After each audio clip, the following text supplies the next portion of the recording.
You will not see me kneel. You will not see me weep. You will only see me rise, sword in hand, to reclaim what is ours. I am Boudica, the warrior queen of the Iceni, daughter of warriors, mother of vengeance.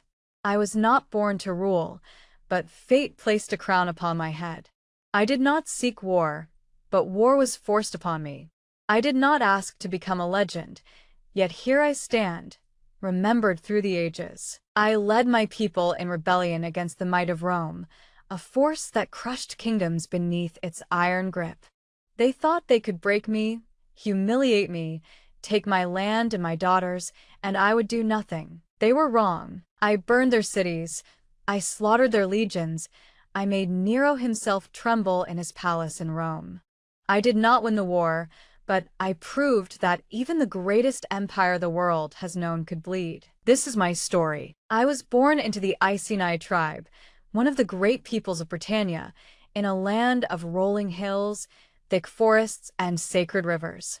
We were warriors, hunters, and farmers, our blood tied to the land for generations. From birth, I was taught the ways of my ancestors. I learned to ride, to wield a blade, to read the omens of the gods. The Druids, our sacred priests, whispered prophecies of Rome's greed and betrayal. The Iceni were proud, independent, and strong. But Rome, ever hungry, sought to chain us. I became queen through marriage, not birth. My husband, King Prasutagus, ruled wisely, walking the line between independence and submission to Rome. He was a cautious man, believing that peace could be bought with tribute. For years, this balance held. Rome allowed us to govern ourselves, demanding only taxes, loyalty, and soldiers for their endless wars. We paid, for a time. But Rome is never satisfied. Prasutagus saw the danger. He feared that upon his death, Rome would seize everything. In a desperate act, he willed half of his kingdom to Emperor Nero, hoping that by sharing power, our daughters, our people, and our lands would be spared. It was his final mistake. When Prasutagus died, the Romans came, not as allies, but as conquerors.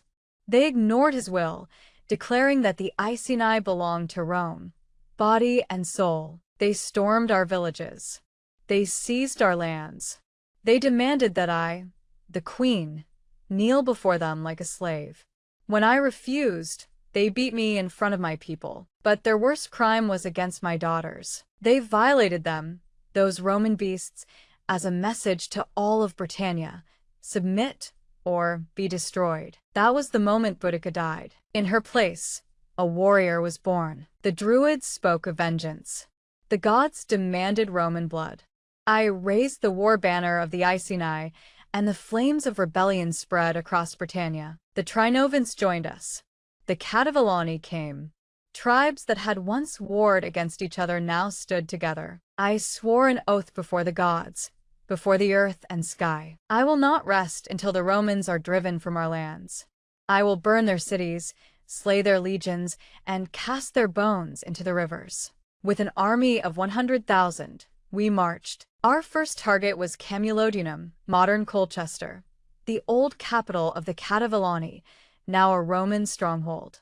Here, Roman colonists lived in luxury, having stolen our lands and enslaved our people.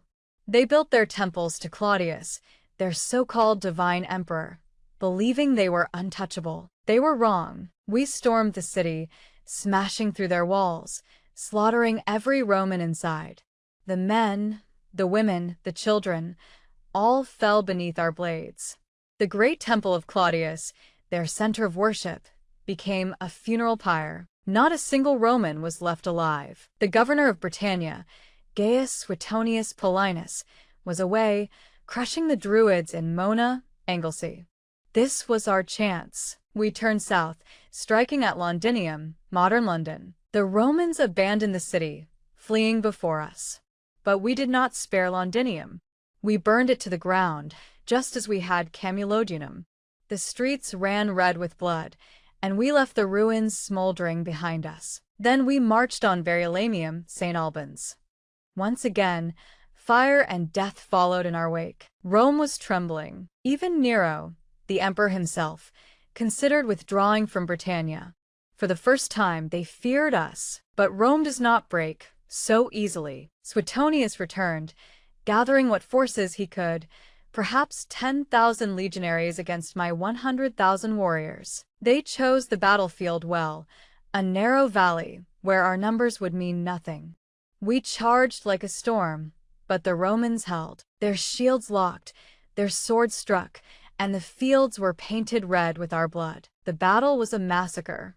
Tens of thousands of Britons fell. The rebellion was crushed, and Rome stood victorious once more. I will not be taken in chains. I will not kneel before Rome. I will not allow them to parade me through their streets, a broken queen, to be mocked and scorned. I take the poison chalice and I drink. Better to die free than live as a slave. Rome did not forget me. They wrote of me with fear, with admiration, with hatred. They called me a barbarian, a monster, a she-wolf, a fury incarnate. But they also called me a warrior, a queen, a woman who nearly brought down an empire. My name has lived on for 2,000 years. I am Boudica, the flame that burned against Rome. I am Boudica, the woman who rose in vengeance. And though I fell, my spirit never died.